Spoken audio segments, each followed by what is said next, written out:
देखो, हमें ना कॉन्फिडेंस था रियल मैड्रिड पे कि इस सीजन बहुत अच्छी खूबसूरत फुटबॉल देखने को मिल रही है और आगे भी मिलेगी। अगेंस्ट ला लीगा टीम्स तो बहुत अच्छा खेली रियल मैड्रिड, ठीक है। यूसीएल में आई स्टिल रिमेंबर मार्सेल के अगेंस्ट जो गेम हुआ था, उसमें हम थोड़ा सा इफी लगे थे डिफेंसिवली, बट वहां पे हमने गेम निकाला था, जो कि अच्छी बात थी। पॉजिटिव साइन, हमने 2 रेड कार्ड्स के साथ गेम्स निकाल रखे हैं, मतलब 2 गेम्स रेड कार्ड के होते हुए भी हमने निकाले हैं, जीते हैं, तो वो एक बहुत पॉजिटिव साइन था। बट अभी सिचुएशन ये हो गई है कि हम एटलेटिको से हारे हैं, वो भी बेसिकली पिटाई हुई है एटलेटिको से। और एटलेटिको से इस लॉस के बाद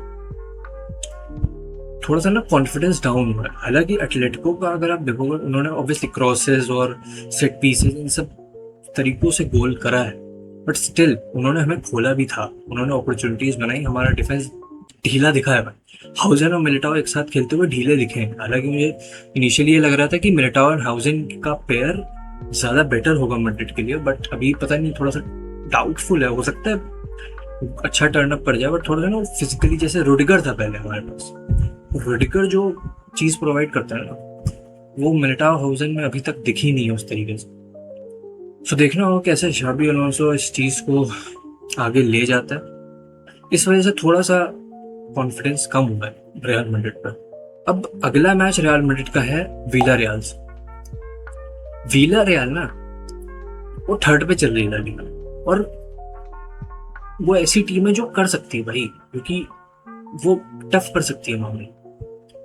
ऑल्दो होम गेम है, तो फिर भी ये है कॉन्फिडेंस कि हाँ भाई मैच तो हम जीत लेंगे मोस्ट लाइकली। बट कैसे, क्योंकि आसान नहीं होने वाला। विला रियल है टीम भाई, उन पे है बंदे, उन पे चढ़ जाएंगे बंदे, वो कर जाएंगे, वो कर सकते हैं। तो हमें ये देखना होगा कि, क्योंकि एटलेटिको ने भी विला रियल को 2-0 हराया था, बट क्योंकि हम एटलेटिको से हारे, तो हमें उस तरीके का कॉन्फिडेंस अभी नहीं रखना है। मैच देखने के बाद ही आएगा। तो मैच में कैसे, अब विला रियल कैसे खेलती है मैं ये बता। अब ये गेम था इनका एथलेटिक क्लब के अगेंस्ट, ठीक है। एथलेटिक क्लब भी एक अच्छी अच्छी टीम है, माहौल बढ़िया होता है उनका। उनके अगेंस्ट अगर आप देखो, एक 4-4-2 काइंड ऑफ खेले थे। पेपे और मिकोताचे आगे खेले थे, इद्रिसा गे, थॉमस पार्टे, आखोमाच, सोलोमन। तो भाई ये टीम है ऐसी कि ये कर सकती है भाई, ये अपसेट्स कर सकती है इस सीजन में, ऐसा लगता है। अब ये अपसेट बस मैड्रिड के साथ ना हो, वो बात है, ठीक है। ये एथलेटिक के अगेंस्ट इन्होंने ऐसा खेला था। अब मैं अगर दिखाऊं, ये जो इन्होंने यूवेंटस के अगेंस्ट अभी 2-2 करा है, अगर देखो तो इसमें ये कैसे खेला था। मिको ताजे ऊपर खेला, ठीक है। Pepe on the right half space खेला है, और Buchanan Idrissa Gueye, Buchanan on the left half space है, और अगर हम देखें इद्रिसा गे, दानी परेहो और कोमेसाना, ठीक है। तो इनकी मिडफील्ड थी। तो भाई इन्होंने यूवेंटस के अगेंस्ट इस तरीके से खेला, क्योंकि यूवेंटस भी काइंड ऑफ यिल्दीज और कोक माइनर्स के साथ वो लेफ्ट 10 एंड राइट 10 के साथ खेलते हैं, और डेविड को आगे खिलाते हैं स्ट्राइकर। कि ये चीज है कि भाई Villarreal tough team to beat. अब इनके अगेंस्ट मैड्रिड कैसे सेटअप कर सकती है, क्योंकि कुछ रीसेंट इंजरीज भी फिर से हुई हैं मैड्रिड की। तो अब मैड्रिड कैसे सेटअप कर सकती है, अगर ये मैं बताऊं, मुझे लगता है कि कुछ ऐसा लाइनअप हो सकता है, ठीक है। कुछ ऐसा लाइनअप हो सकता है मैड्रिड का कि रोड्रिगो लेफ्ट साइड, अब हाँ विनी सोच रहे होगे, बट आई थिंक जावी अलोंसो इस मैच में हो सकता है कि रोटेट करे। ऑल्दो बहुत इंपॉर्टेंट गेम है, पता नहीं, हो सकता है रोड्रिगो खेले या फिर विनी भी खेल सकता है। तो यहाँ मैं स्लैश विनी कर दे रहा हूँ, ठीक है। यहाँ पे विनी भी खेल सकता है। एम्बापे तो होगा ही, मस्तान दोनों मुझे लगता है स्टार्ट करेगा इस गेम में।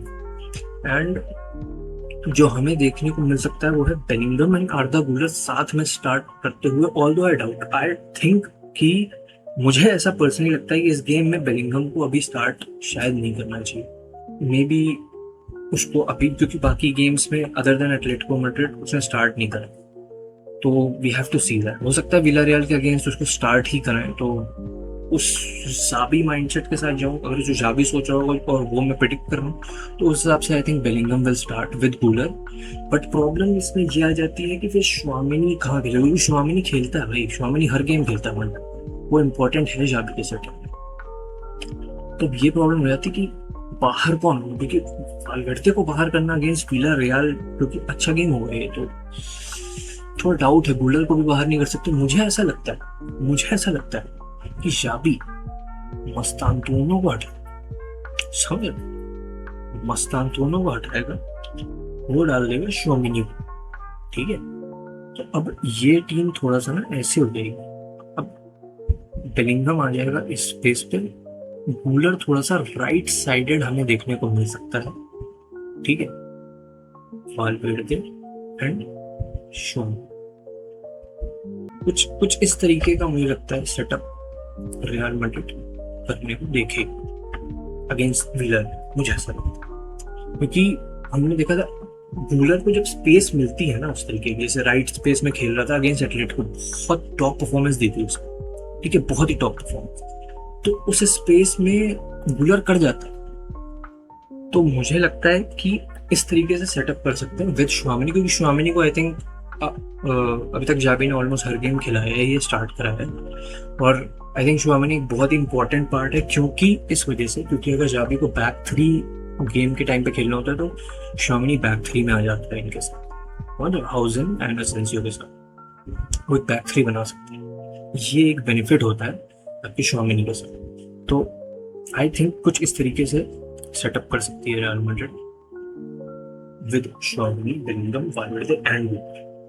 वैसे में हो सकता है मस्तानतूनो हमें स्टार्ट करते हुए ना दिखे विला रियल के अगेंस्ट, पॉसिबिलिटी है, जो कि मैं सोच रहा था कि ये होने वाला है। क्योंकि बेलिंगम आएगा तो आप बाहर किसको करोगे, आप गुलर को बाहर नहीं करना चाहोगे, क्योंकि बहुत अच्छा खेल रहा है भाई आर्दा गुलर, मजाक से हटकर बहुत बढ़िया खेल रहा है इस सीजन। ये शोन क्यों क्या कर सकता है, और वो ऐसे ही खेलता रहा तो मैड्रिड के लिए बहुत इंपॉर्टेंट चीज हो जाएगी आर्दा गुलर को खिलाना, और आई थिंक ऑलरेडी हो चुकी है। आर्दा गुलर इज अ प्रॉपर स्टार्टर। तो आई थिंक भाई इस तरीके से होगा। आप लोग भी बताना कि आप लोग को क्या लगता है कि कौन स्टार्ट कर सकता है, कौन नहीं स्टार्ट कर सकता है, क्योंकि भाई इंटरेस्टिंग होने वाला है भाई। क्योंकि विद बेलिंगम टीम डायनामिक्स बदलते हैं, किस तरीके से जाबी खिलाता है। क्योंकि अभी तक मस्तानतूनो टॉप लगा था भाई, मस्तानतूनो बहुत ही बढ़िया खेला था राइट विंग पे। एंड विद गुलर ऑब्वियसली गुलर वो क्रिएट करेगा एम्बापे एंड रोड्रिगो, जो भी खेलेगा, तो वो चीज़ें। इनफैक्ट बेलिंगम भी आपको बॉक्स में अराइव करता हुआ दिख सकता है, बहुत बड़ी आपको बॉक्स में अराइव करता हुआ दिख सकता है, जिससे कि प्रोसेस की अपॉर्चुनिटी बढ़ जाएगी। अब मैंने क्योंकि इस पर मार्कर डाल ही दी है, तो भाई डेविड हिमेनेज आप सोच रहे हो कौन है, कहाँ से आगे रियल मैड्रिड में कब से खेलने लगा ये। इसकी बात जाबी अलोंसो ने करी थी कि वो डेविड हिमेनेज पे भरोसा करता है, ही बिलीव्स इन इट। ये एकेडमी का लड़का है, 21 साल का यंग वाला, इसको खिलाया जा सकता है राइट बैक। अब मुझे नहीं पता खिलाया जाएगा कि, क्योंकि एक ऑप्शन है डेविड आल्बा को भी खिलाने, यानी कि यहाँ पर इस पोजीशन पे डेविड आल्बा आ सकता है, और फिर ऐसे में हाउजन यहाँ आ जाएगा, असेंसियो राइट बैक खेल जाएगा, और यहाँ पर फिर डेविड आल्बा आ जाएगा, ठीक है। ये हो सकता है क्योंकि इन्होंने कायरत के अगेंस्ट आल्बा को खिलाया था, तो इस वजह से मुझे लगता है कि कायरत के अगेंस्ट आल्बा को खिलाया था, तो मुझे लगता है कि कुछ इस तरीके से फॉर्म करना चाहेगा जाबी, ठीक है। तो ये फाइनल लाइनअप जो मुझे लगता है, प्रेडिक्टेड लाइनअप जाबी जो सोच सकता है, मुझे लगता है वो ये हो सकता है, ठीक है। अब भाई प्रेडिक्शन टाइम, क्योंकि गेम है आज और मुझे लगता है गेम अच्छा होगा, एक चैलेंज होगा रियल मैड्रिड के लिए भी। होम गेम है बट स्टिल एक चैलेंज होगा, एंड आई थिंक कि the score will be real Madrid 3 villa real 1, Real Madrid 3, Villarreal 1. That will be the scoreline, I believe. Let's see. और अपने कुछ भी व्यूज हो उस मैच को लेकर, मैड्रिड कैसे लाइन अप करेगी, कौन स्टार्ट कर सकता है, वो ज़रूर बताना आप लोग। अगर मैंने कुछ मिस कर दिया तो सॉरी, बट हाँ ये चीज़ ज़रूर बता। और हाँ चैनल को सब्सक्राइब भी कर दूँगा क्योंकि इम्पोर्टेंट है।